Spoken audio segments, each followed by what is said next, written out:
Hello, everyone, and welcome to the Underground, the Steel City Underground.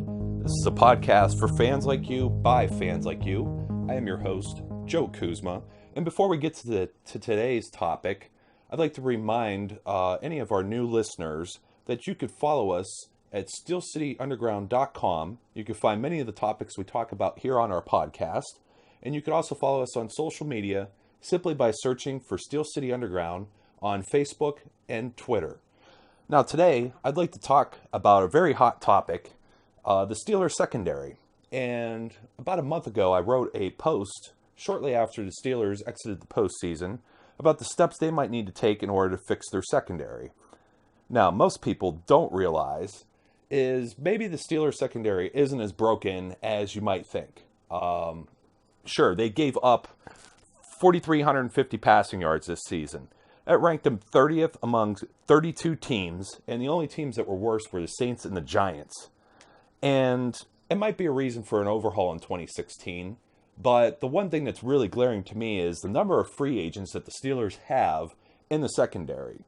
We have some free agents ready to hit the open market, such as Will Gay, Robert Golden, Antoine Blake, obviously Brandon Boykin, who was a hot topic himself all year long. Safety Will Allen, and then Ross Cockrell, who, when I originally wrote this, was an exclusive rights free agent, and the Steelers have already re-signed him. So when you look at it from the big picture, most of your starting quarterbacks are they're going to be unrestricted free agents. So we have Cockrell coming back. You still have Cortez Allen, who signed a huge contract. He's still there. It's not likely he's ever going to play, and we'll discuss about him possibly getting released with the June 1st designation later on. And then we have 2015 draft pick. Everybody says we need to spend a draft pick on a corner. They kind of forgot that we did in the second round last year by taking Senquez Golson. And he was hurt all of last year, so he'll be a rookie pretty much this year again. But he did have a year to get accustomed to the Steelers system, learn the playbook. So he might be ahead of the game compared to some rookies. So it's anyone's guess as to who's going to come back and if the Steelers would even burn another draft pick. I mean, we still have Doran Grant, and there's always, the rumor out there that maybe Doran Grant could play safety. Aside from that, you still have a corner. You have two draft picks that were corners from last season's class, and they'll be back this year on this year's roster. So I think the first order of business is William Gay. William Gay is the only starting cornerback in the NFL last year that did not allow a TD all season. He did not allow a touchdown his way. That is in Chris Harris territory when you're talking about some of the top corners in the league that don't give up touchdowns. So William Gay is a free agent. I expect the Steelers to aggressively pursue William Gay. They let him go once. He wasn't exactly my favorite cornerback, but he's proved himself. He's become basically the Ike Taylor, the guy who used to get burned, that became the guy who would cover your wide receiver one across the field. So, when you look at that and you say, geez, William Gay didn't give up a touchdown. How was this secondary so bad? Well, on the flip side, you had Antoine Blake.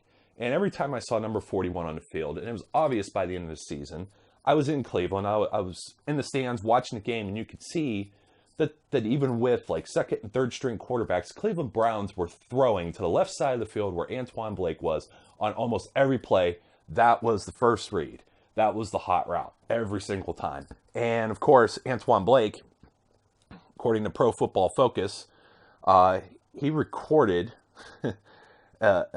records for yards allowed in coverage and missed tackles. And when you attribute 1,074 yards, passing yards, to one corner, it was almost a quarter of all the passing yards. 10 other players on the field, linebackers, anyone you want to attribute to pass coverage, he gave up a quarter of the team's yards. And I know that Mike Tomlin and the coaching staffs appear to love Antoine Blake. You saw Antoine Blake out there even against the Bengals and against Denver over Ross Cockrell, and I couldn't figure out why. And if you're one of these people who believe in the Pro Football Focus rankings, I also posted the corners that they had, their top, I believe it's 172 players, and Antoine Blake ranked at 167 of those 172 players. But we did have two players out of that secondary that ranked 21 and 23, and that was Ross Cockrell, who will return, and Brandon Boykin, who said he may be interested in returning, even though he was pretty much treated like a rag doll, and I believe that was because of the conditional pick that the Steelers would have to give up to the Eagles. However, with Boykin, it's kind of a tough call because we don't know how Senquez Golson's going to come back from injury. We don't even know if he's a good player. We do know that Boykin was one of the top nickel corners coming into last season before the Steelers even acquired him. So when you have two players that are very similar, it's really going to be a coin flip here because you already have Cockrell. You're probably going to bring back Will Gay, and you have Golson. And Gay usually plays better as a nickel, and Boykin's capable of playing both, and so is Golson. So I think the flexibility is really going to help there. And when you have Cockrell, who could be the steady, consistent outside guy and shift the other parts, that might be our four corners. I do think Cortez Allen is going to be on his way out. He's been on the injured reserve twice. He's one of those guys. He was in a position to make plays 2 years ago, and I always felt, man, that his confidence was getting beat down. But just the fact of the matter is, he was under a 4-year contract. He got paid a lot of money.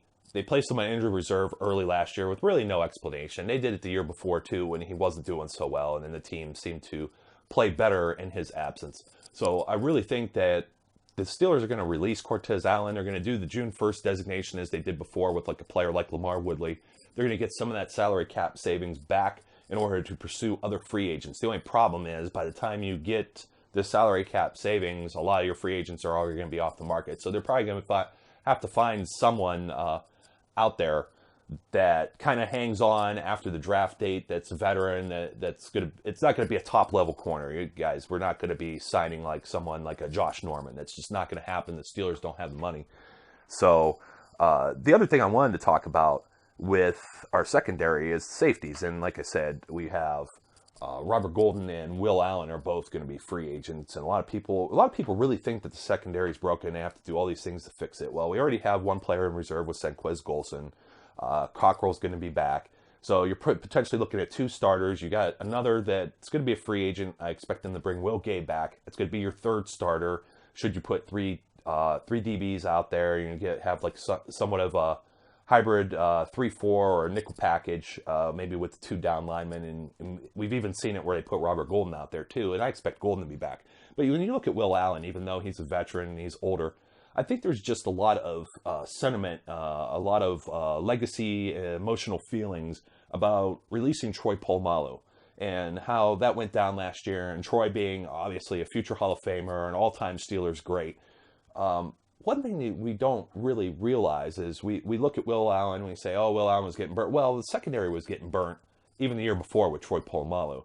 The one thing that happened this year with Will Allen that we didn't see with Troy Polamalu, we actually never saw it at all with Troy Polamalu. Will Allen was one of 16 players on the Steelers to have a sack.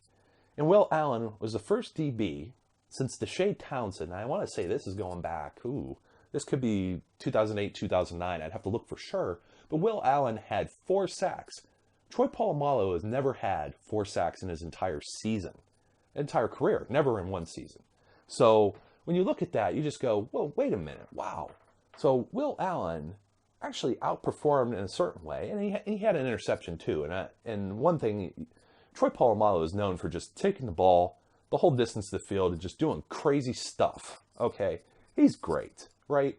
We all know that play in Tennessee where he jumps the snap count and he pretty much hurdles the whole line, sacks QB. It was very rare. Troy never had 4 sacks in a season.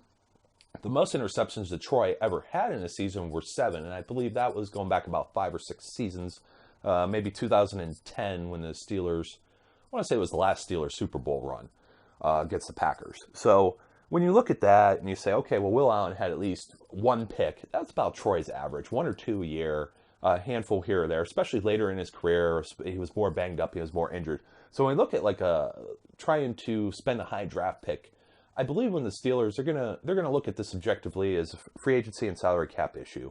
They might hold Will Allen off. I'm not sure a whole lot of teams are going to express a lot of interest in Will Allen. After all, when the Steelers cut him 2 seasons ago, Dallas Cowboys only held on to him for like a month or so, and then he was gone and he was looking for a job. So Will Allen is going to be somebody that you're going to have to look to replace because he is getting older. You have a special teamer like Robert Golden that stepped up admirably this year, I want to say, especially since we were counting on Shamarko Thomas, who apparently that ship has sailed. I don't see Shamarko being on the 53-man roster for 2016. But in summation, I do believe that the Steelers secondary is a lot better off than how we feel. And I'm just covering the free agents. I wasn't even talking about Mike Mitchell, who had an outstanding season this year, proved to everyone that maybe it wasn't all talk that he was hurt.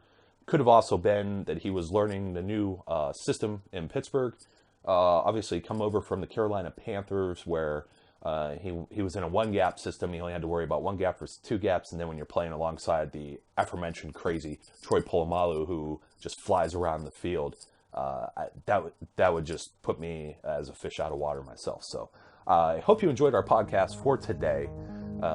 Stay tuned and keep in touch with us by following us on Facebook, Twitter, and visit our website at steelcityunderground.com for all of our show notes from today and all of our other show notes, blog posts, and information.